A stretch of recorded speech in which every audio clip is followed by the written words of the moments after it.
Estimadas famílies, informamos de que la actividad extraescolar dirigida al alumnado de tercer de la ESO va a celebrarse entre los días 14 y 15 de junio.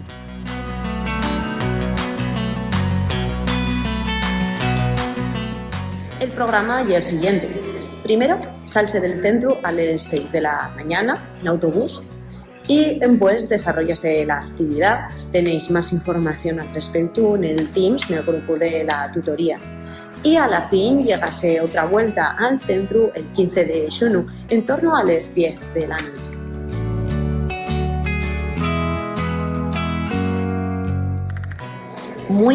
Pero que muy importante, para poder participar en el viaje es imprescindible que las familias firmen las autorizaciones adjuntes.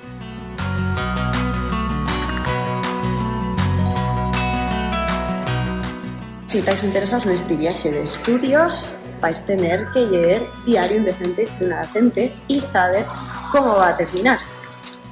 Adiós, gracias.